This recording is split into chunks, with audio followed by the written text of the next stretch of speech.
Hello mga kasuki, another day, another vlog. For today's video ay sipagsipagan na naman nga ang person. Todo linis na naman daw yan. Basipag lang naman sa harap ng camera. Charis. Ang totoo talaga, minsan lang ako maglinis ng bahay. Napipilitan lang ako dahil wala akong mai-content. Charis.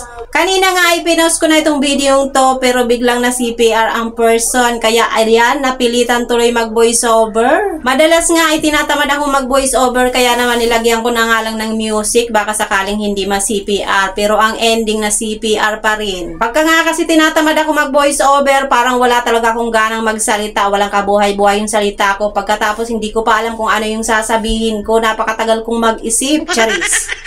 At kapag ganitong oras nga, dapat hindi na ako nagbo-voice over dahil sa mga oras na to ay nanonood na nga kami ng TV kaya maingay na dito sa bahay. Kaya ang ending, nandito ako ngayon sa loob ng CR. Ay nako, hindi pa naman kagandahan yung CR namin tapos hindi pa malinis kaya tiis ka na lang sa amoy tapos lalong hindi ka pa makakapag-isip kung anong sasabihin mo dahil yung amoy ang iniisip ko. Charis. Nung ginagawa ko nga itong video to, meron nga siyang music dahil sa mga oras na yon ay nagpapatugtog nga yung panganay ko kaya naman in-off ko na lang yung kanyang original sound. Sobrang ingat na ingat nga ako sa mga pinopost ko dahil alam nyo naman napakahigpit na ngayon kaya naman talagang tuloy ingat na tayo pero eto na CPR pa rin ang person. Madalas na nga nangyayari to sa akin na kapag nagpo-post ako tapos maya maya binabalikan ko yung aking pinost meron na kagad violation kaya naman kapag kaganyan hindi na ako nangihinayang dinidelete ko na agad. Buti na nga lang at sinipag-sipag ako ngayon kaya naman ayan nakapaglinis ng lababo tapos naghugas na rin ng plato. Kunti lang naman yung hugasan ko ng plato pero sinusunod ko na nga yung paghuhugas. Paano ba naman dito sa amin napakaraming daga lalo na yung maliliit na bubuwit. Hindi na talaga nawawala yan dito sa amin. Walang epekto yung mga pinagbibili ko na kung ano-ano para pang trap sa kanila. Merong ang pang trap ng malaking daga yung asawa ko dito pero ang ending ayun dinadaan-daanan lang. Aba may utak na yata yung mga daga ngayon. Mas mautak pa sa tao. Charis.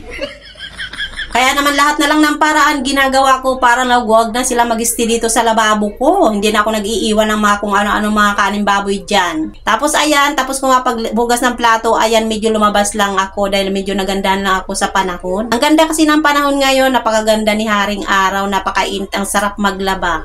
At pagkatapos nga tumingin dyan sa labas, maya't maya naman ay pumasok na ako dito sa loob ng bahay namin dahil magwawalis naman ako. Ako lang talaga nagwawalis dito sa bahay namin. Yung mga anak ko, ewan ko ba, tinatamad magwalis. Naku, nagtaka ka pa talaga, kanino ba magmamana yan kung hindi sa'yo? Kasasabi mo lang kanina na madalas tinatamad ka maglinis. O diba, kanino magmamana mga anak mo? Ay di sa'yo, Charis. Kaya kung ako sa'yo, huwag ka ng reklamo dahil wala kang choice kung hindi ikaw talagang gumawa niyan. Hala.